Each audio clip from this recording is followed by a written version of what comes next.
together each day. Where there's a will, there's a way. The views and opinions expressed on Trudging Together are solely those of the host, co-host, and our guests. They do not necessarily reflect the views of any organization, fellowship, or other entity, and definitely not your boss, your neighbor, or that one guy in your home group. The content of this program is not intended to replace medical, psychological, or professional advice.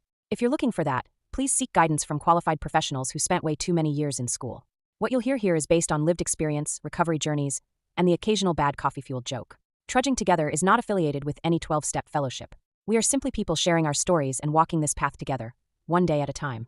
Thank you for joining us, and remember, recovery is serious business, but that doesn't mean we can't laugh along the way. Welcome.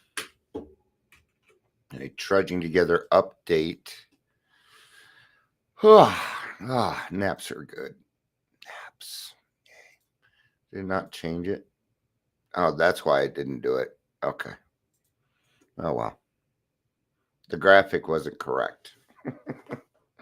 So I stopped it, change the graphic, but I didn't hit the update all button. And so it's got a different graphic, but hopefully people will read the title and not just look at the graphic. Oh, this was not going to be too awfully long. On the Santa train, choo choo, chugga chugga chugga chugga chugga chugga chugga chugga chugga chugga chugga. Yeah,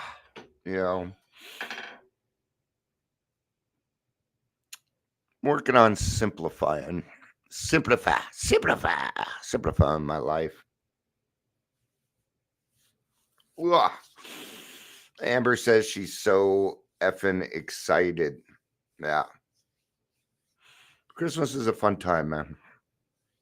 It is. It can be. It's a choice. Gotta make choice. Oh, you're going on the Santa train. Oh, awesome. Good. 6:30. You board at 6:30. We will not see you for the traditions meeting then. Tonight's grassroots traditions meeting. But this time of year, yeah, if you can board the Santa train, I probably would.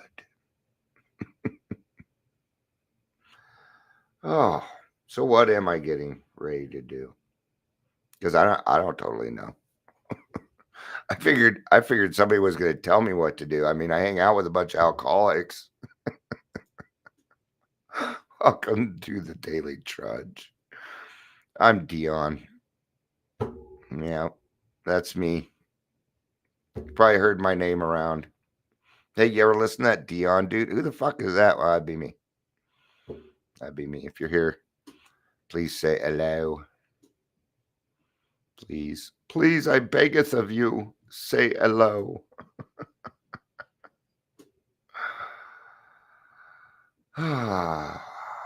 Podcasting. That's what's going to happen. That's what's going to happen. So, there you go. That's the update. I'm going to do more podcasting. Yeah. Okay. So, every other Thursday, we already go live with Tyler, right? We got to name that one. So, I go live with Tyler. And we just kind of talk about stuff, man. I'm starting a new series. It's going to start next Tuesday. It's going to be hosted by myself and another guy named Roger McDermott. Yeah, he is on Take 12 Radio with me. We just get along really, really well. We have a lot of the same intentions. He's more, so we're along the same lines. And I asked him, I'm like, Roger, we should start doing a podcast together. So we're going to be going live. It looks like the second and fourth Tuesday of each month. And that one's going to be really interesting. It's called God-Centered Recovery. And the tagline is, it's God-Centered Recovery because everybody's got an addiction to something. It was something like that we came up with. And, some of you may not. Some of you, I think most of my listeners will like it. Um, but it's not going to really be AA based as much as it's going to be around God. Yeah. And I'm not going to get into what we're doing because I kind of want it to be a surprise. But I really think my listeners will enjoy Roger because he has a way of explaining things that, yeah, he's much better at keeping things a little more simple than me. Um, and this is going to be a challenge for me because it's going to be some topics that I'm not totally familiar with that I'm going to have to educate myself on and things like that. Um, but what I want to get back to is doing one podcast, one story. Let's not forget we have Raw Recovery. And what Raw Recovery is a podcast for people to tell their stories who are recovering from addiction. Mostly alcoholism. Most of it's alcoholism. There are some people on there that I've had a few sex addicts. There's been a few just addicts, drugs. They didn't really drink alcohol. Gambling we've had on there. I've had a few Al-Anons. But it's time to get back to the things that I'm really, really good at and helping other people tell their stories, creating safe spaces, doing those things. That is what I am really good at. So now this God-centered recovery eventually is going to be a chargeable thing. I'm starting to set things up to where I'll be charging for some things. That one is not AA based. I'm starting to create some podcasts that are not AA based so I can get into another area. Not so much that I'm going to be filthy rich, but enough to keep the because it's going to cost me more money to do that so that I can keep it going without having to pay for it, right? That's really what it is. So that's really all I really had to cover on what Trudging Together is going to do. I'm also looking into this. I'm going to check this out. This is pretty cool. I think a lot of you are going to appreciate this. Where is it?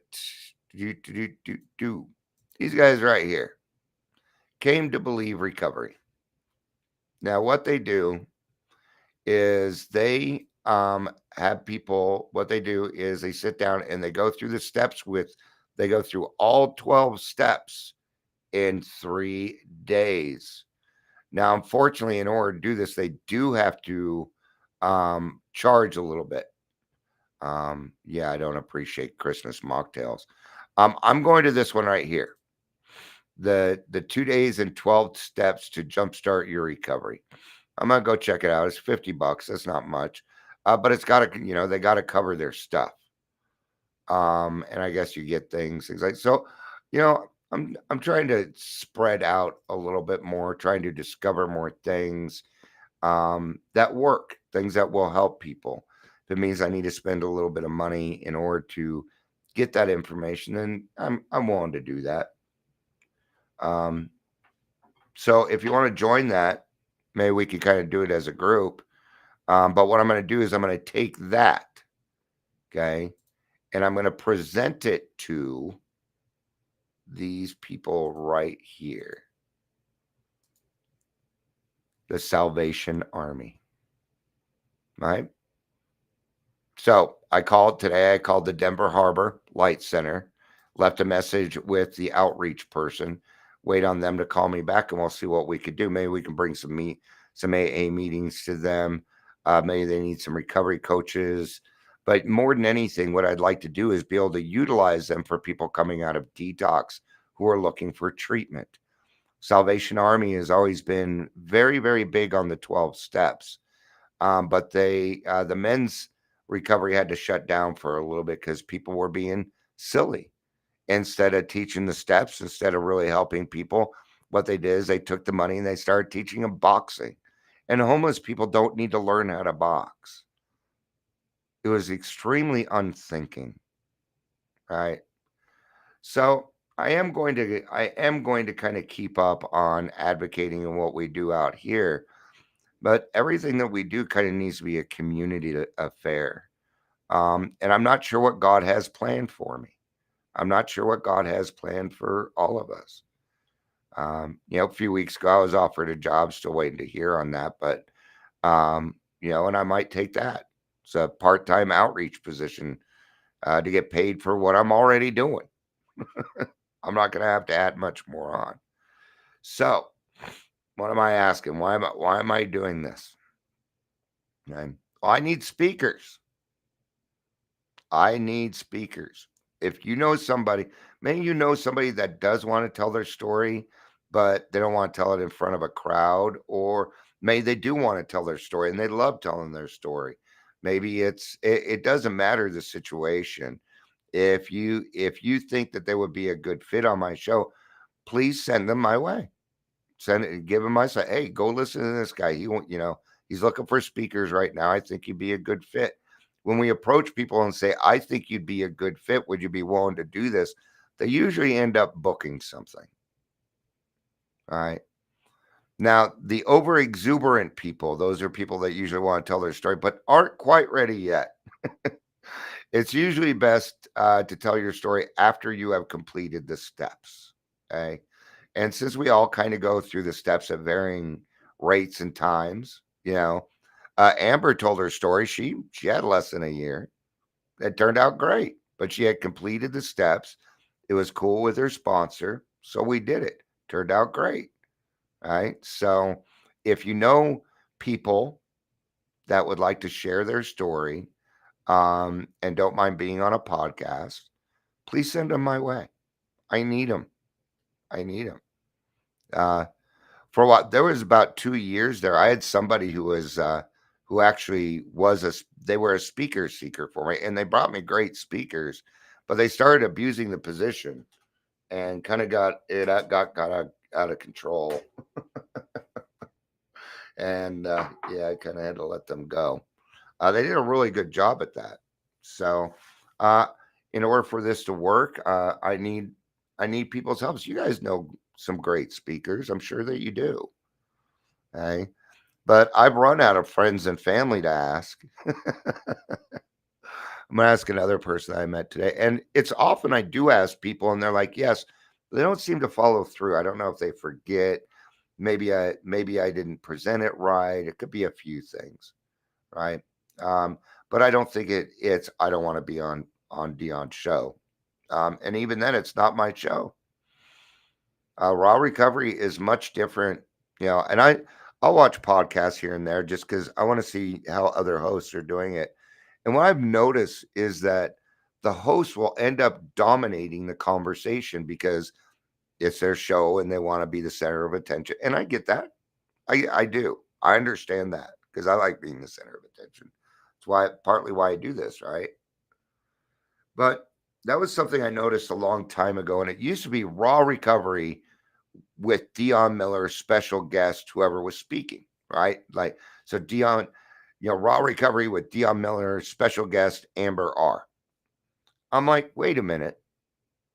Dion, is this really your show? Is it really your show? Or is it whoever's speaking? And I had my answer. It is whoever's speaking. So I changed it. Now it'll say Raw Recovery with Amber R, hosted. And I put the appropriate name there because I'm not the one being transparent. I'm not the one telling the story.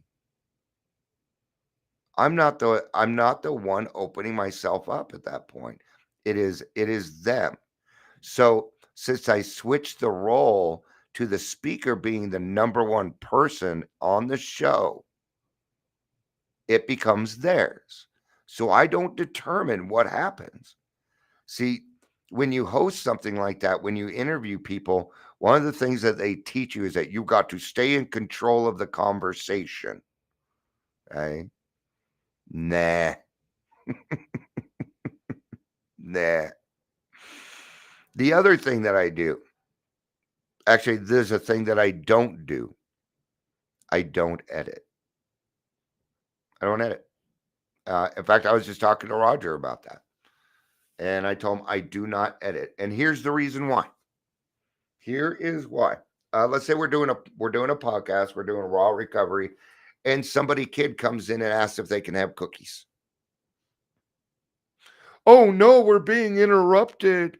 Oh no. No, we're gonna keep this in. And we're gonna keep it in because we need to be a good example. I want you to make mistakes so we can solve them right then and there. And is it even really a mistake? You know? Hey, you can't do laundry. Bonus daughter. Hey, guess what? It don't back up no more. As much, anyway. We still get some bubbles. Okay. So the way that I interview is different than other people. I don't ask basic questions, but I will ask very pertinent questions. There are no there. The only rule. There's only one rule in raw recovery. We do not talk politics ever, ever, ever. And I only put that in there so that I had a rule. Otherwise, the podcast is up to that person. And what do we get? We get a transparent story with feeling and a solution. Because there's a couple of things that need to happen during that. Number one, there needs to be some healing. Do you mind waiting? I'm going to take a shower in a minute. I'll turn it on for you if you just set it up. Awesome. Thank you. All right. I got to take a shower. Right. So yeah, I tend to do things differently in raw recovery. Healing. When we're done, I want them to be like, wow, I was not expecting that. And that's usually what I hear at the end. It's the podcast is very relieving for a lot of people. It might be the first time they've said some things out loud. When we are done, what I want to happen is I want that person to walk away going, man, I feel good. I feel really good about what I just did. Yeah. Oh, and he's not going to edit it. Oh, that's even better. Right. I've just been a person where people have always said it's very easy to talk to you. It's very, so I utilize that. But the stories that we get tend to be deeper than a lot of the other ones that I hear. Because the one thing I'm really, really good at is this, creating a safe space. Right. Out of all the podcasts I have, I think I've had one complaint, and that's where somebody complained about somebody saying something. Now, this is what happened. They wanted to be a couple, and one person had about 2 years of sobriety, but one had three months, and she made the decision that she was going to wait. So they remained friends. They did not get into a relationship until that other person was done with the program and was ready to do that. And somebody gave her a hard time about that. I'm like, fuck them. So the other thing is, I have your back. And not many people give me shit. And that makes people feel a little bit more powerful. I will give you my courage. A lot of courage swapping in those. All right, I got to wrap this up. Thank you, everybody, for being here. Amber says, Burger King, I'm off work now. I go to Burger King. If I don't talk to you again, Amber, have fun. All right, thank you, everybody, for being here. I appreciate it. I love you. You know I do. Peace out. And